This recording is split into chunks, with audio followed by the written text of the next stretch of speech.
Grilled Chicken Nuggets. It's me, Corey, favorite pirate. Welcome to Grill TV. Welcome to Grill TV. Hosted by Carl, where we have fun with our friends, talk about Jesus, and go over everything the Bible has to offer.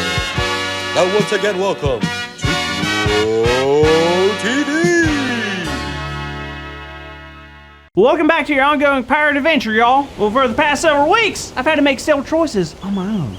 Some of those choices were to do good instead of bad. To choose my words carefully, if I'm being honest, I've learned quite a bit. I mean, in that time, I've also chosen to become a full-time pirate. I mean, I got a treasure map for crying out loud. Speaking of that, I need your help. Since I've been making so many decisions by myself lately, I figured I could ask you guys for help. Y'all want to help me on my next step of my adventure? What do you say? Will you help me? Yay, awesome, thank you so much. Well, let's get started. Since last week, I've narrowed down where the treasure would be. This map has led me exactly to the spot. And now, all I have to do is start digging. First, I need some things figured out. Once I dig this treasure up, I'll be a bona fide legendary pirate. So I'll need a good pirate name. And I can't just be Captain Coral. So here are the choices you need to make. Will my name be Captain Coral Reef Coral? Or Captain Sudsy McFishy Pants? Which one do y'all think? Alright, so now y'all get to refer to me as Captain Sudsy McFishy Pants. I like it, it rolls off the tongue.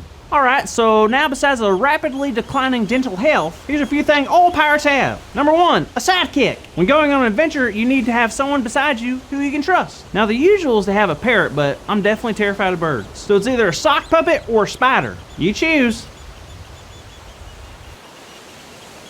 A sock puppet? Really? I figured a spider would be more helpful with 8 hands and all, but oh well. Alright, last thing. All pirates have an eye patch, so you gotta choose which eye I can never see out of again. So do you choose the right eye or the left eye? Right eye?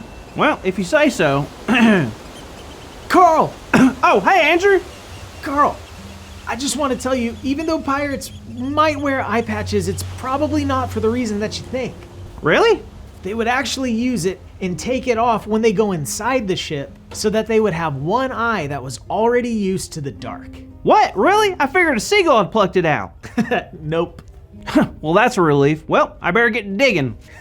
All right, good luck, Carl. Hey kids, how you doing? Well, I'm so glad to see you all helping Carl make big decisions, because that's great practice for what we're talking about today. Well, I've told you before, but in this life, we're gonna face choices every single day. Choices that determine who we'll hang out with, what we enjoy, and who we'll become. But do you know the one choice that we're given by God? It's the choice of who we decide to live for. Well, it might sound weird, but everyone you meet is choosing something to live for, whether they know it or not. It kind of comes down to what you find most important. Some people live for money because they see that as most important. Some live for experiences or fame. But it's important to know that we all have something that we choose to live for. The question is, who or what will you choose? Because money, fame, and experiences, they all fade and go away. So wouldn't we want to choose something that'll last forever? Well, there's one thing that'll last forever, and that's choosing God.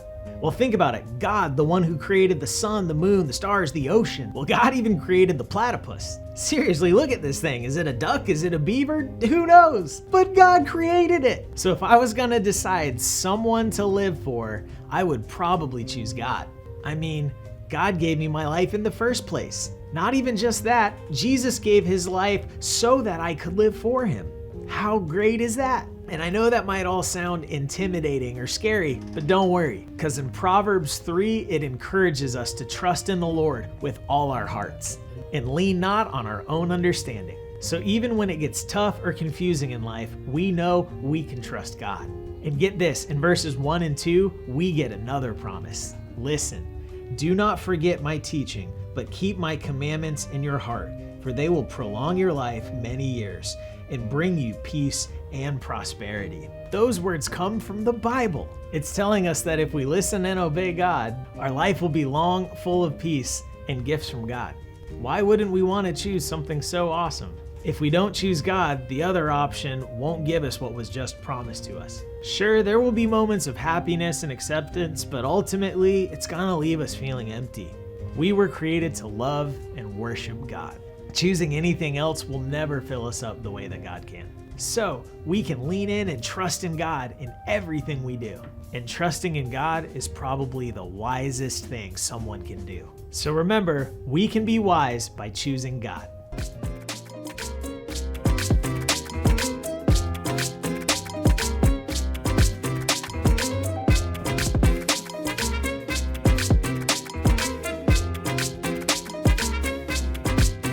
Switch. Well, you heard it. Our big idea today is I can be wise by choosing God. And so let's say it out loud on the count of 3 as loud as we can, okay? 1, 2, 3. I can be wise by choosing God. Yes. Woo! Perfect. Wonderful job. Excellent. You could not have done it any more perfectly. So proud of every single one of you. You'll make me cry. Hi, Andy. Carl, how's it going? Did you find the treasure? You bet your sweet salty face I did. Well, don't keep us in suspense. Tell us what it is. What did you find? Are you ready for this? Yup. I can't hear you. Carl, just show us. Check it out. What is that? Is that an apple?